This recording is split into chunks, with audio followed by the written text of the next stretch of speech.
அனைவருக்கும் வணக்கம். வணக்கம் சொல்லுங்க. காலையில தானே வந்திருக்கோம். டீ சாப்பிட்டாச்சுலே ஃப்ரெஷ்ஷா நல்லா இது பண்ணலாம்ல. ஏன்னா இப்போ இங்கே உட்கார்ந்து இருக்கிறவங்கலாம் வேலை இல்லாமல் அங்கே உட்காந்துருக்காங்க. நிறைய பேர் விவரம் தெரிஞ்சவங்க இருக்காங்க. ஸ்டூடெண்ட்ஸ் எல்லாம் கொஞ்சம் என்ன எதுவும் தெரியாமல் இருக்கீங்க. உங்களுக்கு இந்த நாடு நடக்கும், நீங்கள் சோசியல்லேருந்து வந்திருக்கனால இந்த விஷயம்லாம் உங்களுக்கு தெரிஞ்சாதான் நீங்கள் உங்களுக்கு கவுன்சிலிங்கோ பண்ணுறதோ வர்றவங்க உங்களால சொல்ல முடியும். அதனால கரெக்டா இதை ஃபாலோ பண்ணிக்கலாமா? ஓகே, சரி. இப்போ இந்த கோப் நிறுவனத்துல சார் இருக்காங்களே, கோப்புனாலே முதல் என்ன, ஒரு விஷயத்தை செய்யணும்னு நினைக்கணும். அப்படி செஞ்சு நினைக்கிற விஷயம் கண்டிப்பா நடந்துரும்ன்ற ஒரு நம்பிக்கையே இருக்கணும். அந்த மாதிரி குழந்தைகள் பத்தின ஒரு விஷயத்தை முன்னெடுத்து அதுல வெற்றி காணணும்ன்ற வெறியோட இருக்கிற நம்ம கோப் நிறுவனத்தோட தலைவர் டைரக்டர் அவர்களுக்கும் தேவநாதன் சார் அவங்க எல்லாருமே எனக்கு அதனால எனக்கு தெரியல. அதுக்கப்புறம் இது எங்க டிசி மேடம் வரதான் இருந்தது. சம்பவத்துல நான் வர வேண்டியதாயிடுச்சு சந்தர்ப்ப சூழ்நிலையினால. நம்ம அடுத்து இந்த மேடம் பேசி உட்காந்துருக்காங்க பாருங்க, பேசுறவங்க ஒன்றும் தெரியாத மாதிரி எல்லா விஷயத்தையும் உங்கள்கிட்ட விட்டு விட்டு வச்சுட்டு உட்காந்துருக்காங்க. அது இல்லாம அடுத்தெல்லாம் பேச வர அவர் அந்த சார் அட்வொகேட் அவர் பேச ஆரம்பிச்சாலே அது கேட்டுருக்கேன். அவர் பேச்செல்லாம் அவங்க அந்த சீலா தேவி மேடம் சைல்ட் வெல்ஃபேர் கமிட்டினா என்ன, அதுல என்னென்ன இருக்குன்றதா உங்களுக்கு தெளிவாக சொல்லிட்டாங்க.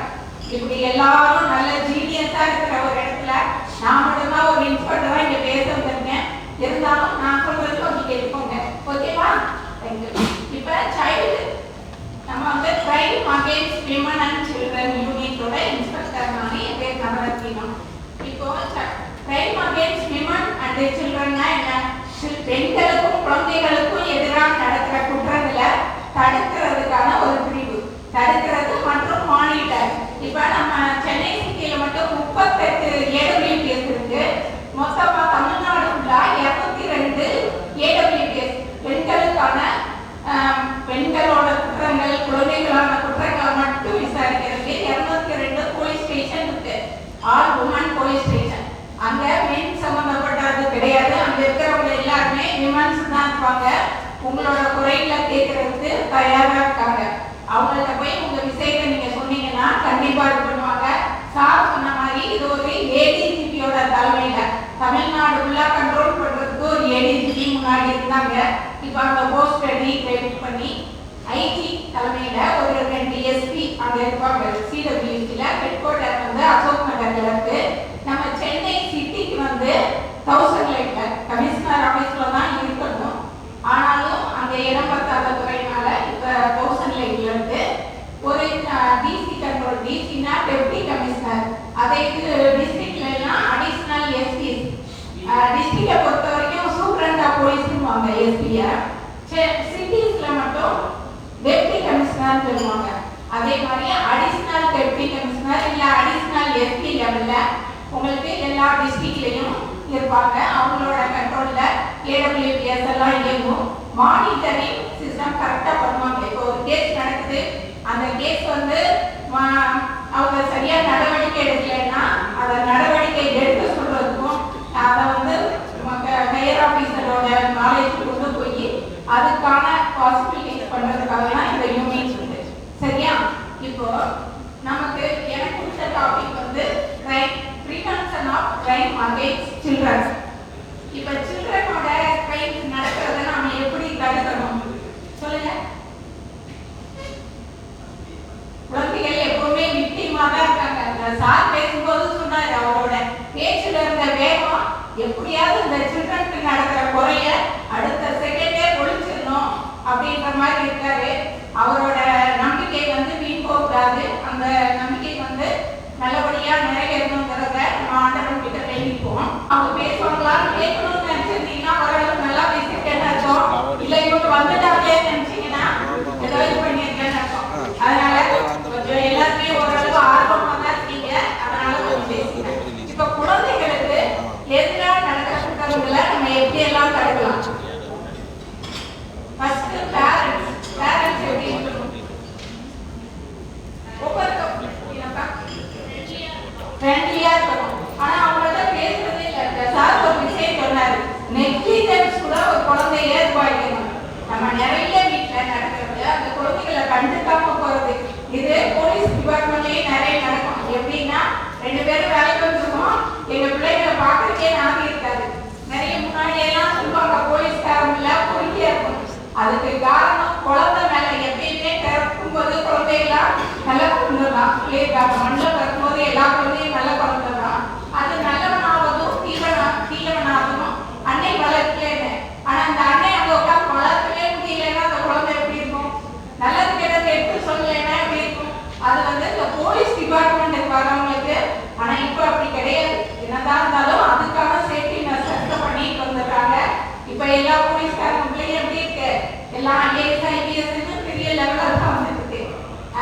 ரைட்டா? அதனால நம்ம ஒரு குழந்தையோட டிஃபரன்ஸ் நம்ம பல நாளா நம்ம பழகணும்ல. ஒவ்வொரு மூமெண்ட்டையும் பார்க்கணும். பிறந்ததுல இருந்து பார்க்குற குழந்தை திடீர்னு அதோட மூமெண்ட்ஸ் மாறுச்சுன்னா நம்ம கண்டிப்பா தெரியும்ல. அப்ப அதுகிட்ட உட்கார வச்சு பேசணும். அந்த பேரண்ட்ஸ் வந்து நம்ம எந்த அளவுக்கு அன்பா குழந்தைகள்கிட்ட கேட்கிறோமோ கண்டிப்பா சொல்லிடும். அப்போ வந்து நிறைய குழந்தைகள் தான் ஸ்கூலு காலேஜ் எல்லாம் அவேர்னஸ் ப்ரோக்ராம் போகும்போது அந்த குழந்தைக்கு நடந்த அபியூஸ் ஏன் சொல்லலன்னு கேட்டா, அந்த ஒரு 15 வயசுக்கு மேல இருக்கிறவங்க சின்ன குழந்தைங்கள இருங்க அந்த அம்மா கிட்ட போய் சொன்னா அந்த அம்மா சொல்லுவாங்க, அந்த அங்கிள் என்கிட்ட ஒரு மாதிரி நடக்கிறாரு, என்னையே ஒரு மாதிரி பார்க்கறாருன்னா அந்த அம்மா கேட்கறாங்கன்னா, ஏன் நீ அவனை பார்த்ததுனாலதான் உனக்கு தெரியுதுன்னு எங்க அம்மா கேட்கறாங்க, என்னையே தப்பா நினைக்கிறாங்க, அதனாலதான் எங்க அம்மா கிட்ட சொல்ல. அதனால பேரண்ட் வந்து எப்பவுமே குழந்தைகளுக்கு அன்பா பழகணும். அவங்க என்ன சொல்ல வராங்கன்றத காது கொடுத்து கேட்கணும். அப்ப கண்டிப்பா நல்லது நடக்கும். அப்புறமா குழந்தைகளுக்கான பாதுகாப்பு சட்டங்கள், போக்சோ சட்டம் வந்திருக்கு. ரைட்டா? இந்த ஜேஜே ஆக்ட் வந்திருக்கு. இதையெல்லாம் இப்ப நல்ல பாசிட்டிவா ரொம்ப தான் இம்ப்ளிமெண்ட் பண்றாங்க. இருந்தாலுமே சில டைம்ஸ் குழந்தைகளை இதுவரைக்கும் சார் சொன்னார் என்சிஆர்டியோட டேட்டாஸ் படி நிறைய போக்சோ ஆக்ட் வந்து ரிப்போர்ட் ஆயிருக்கு. ஏன்னா இதுக்கு முன்னாடி போலீஸ் ஸ்டேஷனுக்கு ஒருத்தவங்க போகணும்னா பயம் ஒண்ணு இருக்கும்.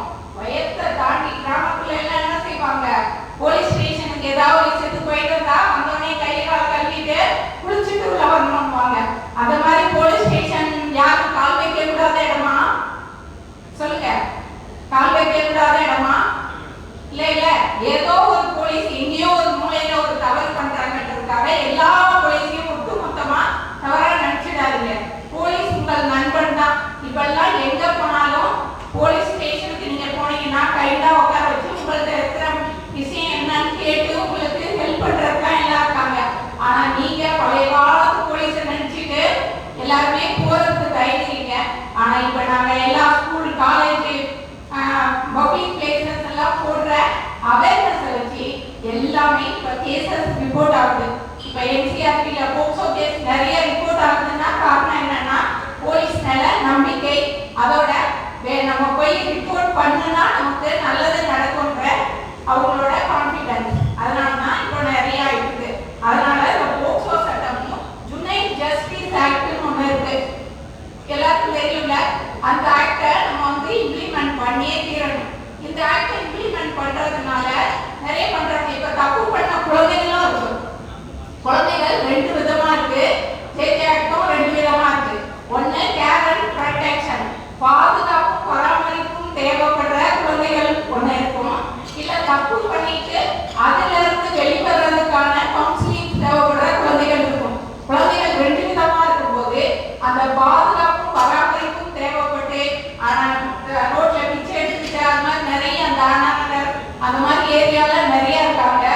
அவங்கள கண்ட்ரோல் பண்றதுக்காகவும் அவங்கள வந்து நல்வழிப்படுத்துறதுக்காகவும் சென்னை சிட்டி போலீஸ்ல ஜுனைல் எய்டட் போலீஸ்னு யூனிட் இருக்கு. 2 யூனிட் இருக்கு. ஒண்ணு வந்து இந்த பக்கம் சவுத் ஒண்ணு, நார்த் ஒண்ணு. நார்த்ல இருக்கிறது உங்களுக்கு போலீஸ் டிஸ்ட்ரிக்ட பத்தி சொன்னா தெரியாது. அந்த ஏரியா பார்ப்பாங்க. இங்க எங்களோட போலீஸ் ஏரியா இருக்கோ அதுல 2 இருக்கு. ஒண்ணு அண்ணா நகர், இந்த பக்கம் நார்த் சைடு நடக்கிற வெஸ்ட் நார்த்துக்கும் ஒரு இன்ஸ்பெக்டர் இருக்காங்க. அவங்க கிட்ட ஒரு 10 போலீஸ் இருக்காங்க. அவங்க டெய்லியும் ரெய்டு போறாங்க. தேவையான அந்த குழந்தைகளுக்கு ஒரு மாதிரி அலஞ்சிட்டு இருக்குன்னா அவங்கள கூட்டு வந்து போட்டோ விடுறாங்க. அதே மாதிரி 2 பக்கம் சென்னை சிட்டி ஃபுல்லா இருக்கிற எல்லா இடத்துலையுமே அவங்க பண்றாங்க. அதுக்கப்புறமா இந்த ஹோம்ல கொண்டு விடுறாங்க இல்லையா, ஹோம்ல விடுற குழந்தைகளையும் நல்லபடியா பார்த்துக்கிறதுக்கா கவர்மெண்ட்ல ஆர்வம் இருக்கு. அது இல்லாம வெளியிலையும் நிறைய ஒரு மொத்தம் 52 ஹோம் நம்ம சென்னை சிட்டியில மட்டும் இருக்கு. அது வந்து லைசன்ஸ் வாங்கின ஹோம். ஆனா நம்ம ஹோம்னு சொல்றோம். ஹோமுமே நல்லா வெரிஃபை பண்ணி லைசன்ஸ் கொடுக்காத ஹோம்ல நடக்கிற குழந்தைங்க, அங்க இருக்கிற குழந்தைங்களுக்கு அபியூஸ் ரொம்ப நடக்குது. எனக்கு தெரிஞ்சு ஆவணியில நான் 2012 எஸ்ஐ ஆகும் போது ஒரு ஹோம்ல இருக்கிற அந்த வார்டன் கிடையாது, அந்த ஹோம் நடக்கிற இன்சார்ஜ் வந்து ஒரு குழந்தைய அபியூஸ் பண்ணிட்டாரு. அதுக்கப்புறம் விசாரிச்சா ஏகப்பட்ட குழந்தைகளா அபியூஸ் பண்ணியிருக்காரு. அந்த குளிக்கிற ரூம்ல வீடியோ வச்சிருந்திருக்காரு. அப்படியோ வீடியோ கேமரா வச்சு அதை பார்க்கறது, இந்த மாதிரி விஷயங்கள் பண்ணியிருக்காரு. ஃபர்ஸ்ட் 2012 போக்சோ ஆக்ட் வந்த உடனேயும் இந்த கேஸ் வருது. இதை அப்ப நான் எஸ்ஐ தான், ஆனா அசிஸ்ட் தான் பண்ண முடியும், இன்ஸ்பெக்டர் லெவல் ஆஃபீஸர் தான் இதை வந்து இன்வெஸ்டிகேஷன் பண்ண முடியும். ஆனா ஃபுல் அண்ட் ஃபுல் அதில் பண்ணது, அந்த ஹோம்ல இருக்கிற குழந்தைகளை ரெஸ்கியூ பண்ணது, எல்லா விஷயங்களுமே பண்ணியிருக்கு. அதுக்கப்புறம் அந்த மீடியாவில் அது இது விளம்பரமான ஒருத்தர்களையும் கேஸ் போட்டிருக்கு. ஏன்னா குழந்தையோட ஐடென்டிட்டியை வெளியிட கூடாது. இப்போ மேடம் சொன்னாங்களா சிடபிள்யூஸ் மேடம், அதே மாதிரி குழந்தை சம்பந்தப்பட்ட எந்த விஷயத்தையுமே பாதிக்கப்பட்ட குழந்தைகளை நம்ம வெளியிடவே கூடாது. அதுக்காக படிச்சு பட்டம் சொன்ன குழந்தை பேரை வெளியிடக்கூடாதுங்க. பாதிக்கப்பட்ட குழந்தைங்களோட பேரை வெளியிடக்கூடாது. அதுதான் சட்டம். அதெல்லாம் நம்ம நிறைவேற்றணும். அது இல்லைன்னாலும் பனிஷ்மெண்ட் உண்டு. அப்புறம் இந்த ஸ்கூல் காலேஜில் கூட 18 வயசுக்கு கீழே இருக்கிறதெல்லாம் குழந்தைன்னு தானே சொல்றாங்க. ஃபர்ஸ்ட் இயர் போற குழந்தையெல்லாம் குழந்தையா தான் இருக்கும். அப்ப பள்ளிகள்லையும் காலேஜ் இந்த மாதிரி இடத்துல குழந்தைகளுக்கு நல்ல ஒரு அவேர்னஸ் கொடுக்கணும். எப்படி இந்த மாதிரி குட் டச் பேட் டச் பத்தி ஸ்கூல்ல இது பண்ணோம். இப்ப நாங்க போலீஸ் லெவல்ல போறோம், இருந்தாலுமே டீச்சர்ஸ் சொல்றதுக்கு ஒரு இல்லையா, டீச்சர்ஸ் வந்து குட் டச்னா என்ன, பேட் டச்னா என்ன, இந்த குட் டச்சும் வேண்டாம் பேட் டச் வேண்டாம், என்ன தொடவே தொடாதுன்னு அந்த ஃபுல்லா ரெஸ்ட்ரிக்ட் பண்ற அளவுக்கு அந்த குழந்தைக்கு ஒரு தைரியத்தை ஸ்கூல்ல தரணும். பேரண்ட்டும் அதுக்கு துணையா இருக்கும். அதுக்கடுத்து இந்த குழந்தைகளுக்கான இந்த விசாரணை அது இது, இப்ப விக்டிம் ஆயிர ஒரு குழந்தைய விசாரிக்கிற விதம் வந்து அந்த சைல்டு ஃப்ரெண்ட்லி கவர்மெண்ட்ல ஃப்ரெண்ட்லியா விசாரிக்கணும். இந்த மாதிரி கேசஸ்லாம் இம்மீடியட்டா நடந்து முடியறதுக்காக தான் நிறைய இது வந்து கோர்ட் வந்து ஸ்பெஷல் கோர்ட்னு இருக்கு. அது சென்னை சிட்டியில இருக்கு ஸ்பெஷல் கோர்ட்னு. ஆனா எல்லா டிஸ்ட்ரிக்ட்லயும் அதை கொண்டு வந்தா கொஞ்சம் ஈஸியா இருக்கும், நல்லா இருக்கும். அங்க வந்து என்னன்னா ஒன் சைடு மிரர்னு ஒரு, அதாவது அக்யூஸ் வந்து அவங்களுக்கு தெரியாது, அந்த குழந்தை மட்டும் விசாரணைக்கு தெரியும். குழந்தைய அக்யூஸ்க்கு தெரியாது, ஆனா குழந்தைக்கு அக்யூஸ் தெரியும். அந்த மாதிரி ஒன் சைடு மிரர் மீடியா மூலமா இதுல கோர்ட்டை விசாரிக்கிறாங்க. ஆனா அது எல்லா கோர்ட்லயுமே அது இல்லை. சென்னை சிட்டி ஓகே, அது தனியும் கொஞ்சம் இருக்காங்க விசாரிக்கிறாங்க. ஆனா மற்ற டிஸ்ட்ரிக்ட்ல அது இல்லை. அதையும் கொண்டு வந்தா நல்லா இருக்கும். அதுக்கப்புறம் இந்த இவங்க நம்ம சார் சொன்னாங்கல்ல, சைல்ட் வெல்ஃபேர் போலீஸ் ஆஃபீஸர்னு ஒரு டீம் ஒரு இதுவாகவே போலீஸ் ஸ்டேஷனாகவே உருவாக்கணும்னு சென்னை சிட்டியில ஒரு 135 போலீஸ் ஸ்டேஷன் இருக்கு. அந்த 135 போலீஸ் ஸ்டேஷன்லயும் ஒரு ஸ்டேஷனுக்கு ஒருத்தர் வந்து சைல்ட் வெல்ஃபேர் போலீஸ் ஆஃபீஸரா இருக்காரு. ஆனா நம்ம இங்க இருக்கிற என்ன சொல்றது பாதுகாப்பு பணி இந்த மாதிரி சிச்சுவேஷன்ல டெய்லி அவங்களுக்கு பந்தோபஸ்து போறதும் இதான் வேலையா இருக்கு. ஒருத்தரையே நம்ம ரெகுலரா நியமிக்க முடியல. இப்ப சார் பேசினதுல இருந்து அந்த ஒருத்தரை தெளிவா அவங்களையே விட்டுறலாம்னு முடிவு பண்றோம். அவர் சொன்ன மாதிரி வேற ஏதாவது ஒரு தனி யூனிட்டா இருந்தா இன்னும் நல்லா இருக்கும். இந்த விஷயத்தை அவர் கவர்மெண்ட்டுக்கு எடுத்துட்டு போய் பண்ணா ரொம்ப நல்லா இருக்கும். இப்ப ஸ்டேஷன்லன்ற போது அன்றாட 1008 வேலைகள் வரும்போது இந்த குழந்தை ஒரு நாள் வச்சிருப்பாங்க, 2 நாள் குழந்தை வரும்போது அவங்க எடுக்கிறாங்க. மற்ற டைம்ல அவங்க வேற வேலைக்கு யூஸ் பண்ணும்போது அவங்க என்ன பண்றாங்க, திரும்ப அவங்க ஏதாவது லீவ்ல போயிருக்கும் போதெல்லாம் வேற போலீஸ் ஆஃபீஸர் வைக்கும் போது அவங்களுக்கு அந்த டைம்னஸ் வரமாட்டேங்குது. எப்பயுமே போலீஸ்னா எப்படி இருப்பாங்க, கரண்ட முரடா தானே இருப்பாங்க. அதனாலதான் நம்ம எல்லாருமே கன்வர்ஜன்ல போடு சைல்டு வெல்ஃபேர் கமிட்டி, அப்புறம் அந்த என்சிபிசிஆர் கமிட்டி எல்லாருமே சேர்ந்து ஒன்றிணைந்து செயல்படுறதுக்கு காரணம் என்னன்னா, இப்ப சைல்டு வெல்ஃபேர் கமிட்டியில சில ஜெயிட்டு பேசுறாங்க. குழந்தைகளை விசாரிப்போம் எல்லாம். இப்போ போலீஸ் விசாரிக்கிறதுக்கும் ஒரு குழந்தைய வந்து ஒரு போலீஸ் விசாரிக்கிறதுக்கும் அந்த இவங்க சிடபிள்யூசில விசாரிக்கிறதுக்கும் டிஃப்ரெண்ட் இருக்கு. ஏன் அப்படின்னா அவங்க வந்து சைக்காலஜி படிச்சிருக்கலாம், இல்ல சோசியல் ஒர்க் படிச்சிருக்கலாம். அவங்களோட அணுகுமுறை குழந்தைகள்ல வேற மாதிரி இருக்கும். அதே இது போலீஸ் 4 திருடனை பார்த்து அடிச்சே பழக்கப்பட்டதுனால இவங்க வந்து குழந்தைகள்கிட்ட பழகிற விதம் கொஞ்சம் ரூடா கொண்டதுனால தான் அவங்க எல்லாம் நமக்கு சைட் சப்போர்ட்டா வச்சிருக்காங்க. அதையெல்லாம் தெரிஞ்சு வச்சுக்கணும் நீங்க. ஏன்னா இங்க வந்திருக்கிறது எல்லாம் ஆபீசர் சோசியல் ஒர்க் ஸ்டூடெண்ட்ஸ்னால நீங்க கண்டிப்பா இதை தெரிஞ்சு வச்சுக்கிட்டீங்கன்னா உங்களுக்கு தேவையான குழந்தைங்களுக்கு ஏதாவது இஷ்யூஸ் வரும்போது சொல்லலாம். அது இல்லாம குழந்தைகள் நிறைய சுரண்டப்படுறாங்க அப்படின்னு சார் ரொம்ப வேதனைப்பட்டாரு. கண்டிப்பா உண்மைதான். அதுக்கு காரணம் வெளியில இருந்து யாரும் வந்து சுரண்டல. இப்போ ஒரு குழந்தைய நம்ம கொரோனா டைம்ல கிட்டத்தட்ட கொரோனா டைம்ல கூட ஒரு 10 கேஸ்க்கு மேல போக்சோ கேஸ் ரிப்போர்ட் ஆச்சு. அந்த டைம்னா ஒவ்வொரு மாசத்துலயும் ஒரு கேஸ் 2 கேஸ் ரிப்போர்ட் தான் ஆச்சு. ஏன் அப்படின்னா கொரோனால யாருமே பக்கத்து வீட்டுக்கு போகல, அக்கம் போகல, எதுவுமே இல்லை. அப்படி இருக்கும் எப்படி கேஸ் ரிப்போர்ட் ஆச்சு? Relations very good. அது மேல ஒரு கை தட்டலாம். எல்லாமே இந்த போக்சோ கேஸுக்கெல்லாம் வெளியில இருந்தா அக்யூஸ் வரதே இல்லை. நம்மளோட கூட நல்லா பழகுறவங்க, நம்ம கிட்ட ஃப்ரெண்டா இருக்கிறவங்க, நம்ம வீட்லயே இருக்கிறவங்க தான் நிறைய குழந்தைகளை அபியூஸ் பண்றாங்க. அதனால நீங்க பக்கத்துல விட்டு போறது, அக்கத்துல விட்டு போறதெல்லாம் நல்லா பார்த்து அவங்களோட ஆக்டிவிட்டிஸை தெரிஞ்சுக்கிட்டு விட்டுட்டு போங்க.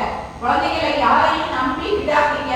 எப்படியாப்பட்டவங்களுமே இப்போ வந்து ரொம்ப ஒஸ்டா தான் இருக்காங்க. சந்தர்ப்பம் கிடைக்கிற வரைக்கும் தான் எல்லாம் யோகியம். அதை என்னமோ சொல்லுவாங்கல்ல, யோகியம் வர சொல்படுத்துள்ளவை, அந்த கதை தான். அதனால நீங்க எல்லாம் ஒரு குழந்தைய ரொம்ப சேஃப்டியா பார்த்துக்கணும். எனக்கு தெரிஞ்சு திருமலைவாயில ஒரு 4 வருஷத்துக்கு முன்னாடி ஒரு கேஸ். அந்த அம்மா எப்பயுமே குழந்தைய பேர் போனா பக்கத்துல ஒரு பெரியவங்க, அதுவும் மிலிட்டரி ரிட்டையர்மெண்ட், அவர் வீட்டுல தான் வீட்டுக்கு போவாங்க. குழந்தைய வீட்டுக்கு போறது, அந்த குழந்தைய வீட்டுக்கு போறது, திரும்ப இப்போ வேலைக்கு போயிட்டு வந்தோடனே கூட்டுக்கிறது.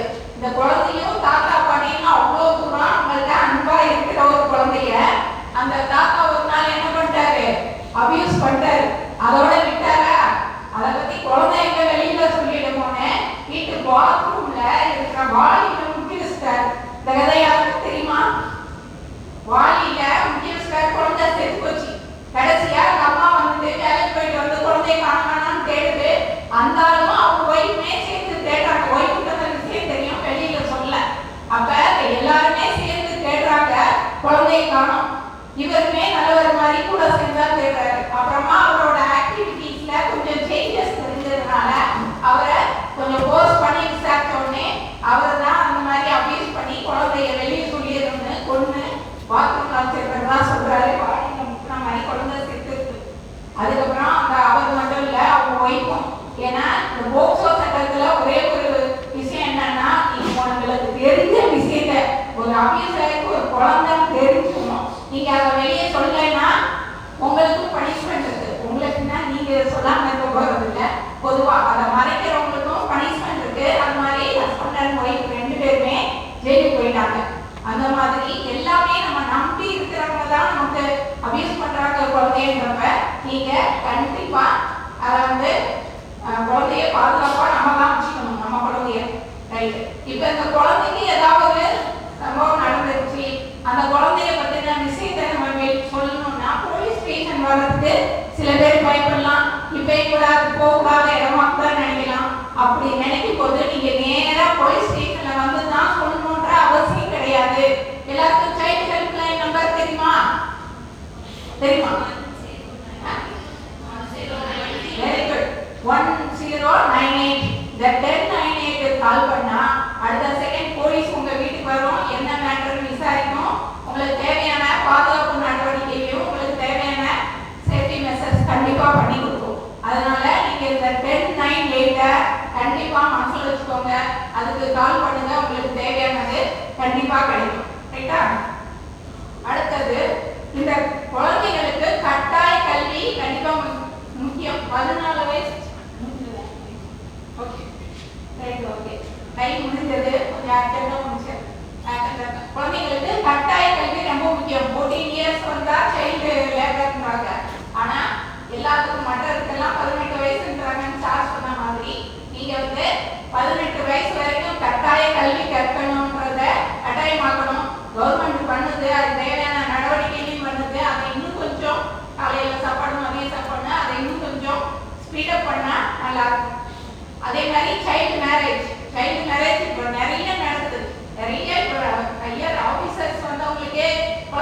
மேரேஜ் ஆயிட்டு அதுக்கப்புறம் விழிப்புணர்வு வந்து படிச்சு வந்தவங்களும் நிறைய இருக்காங்க.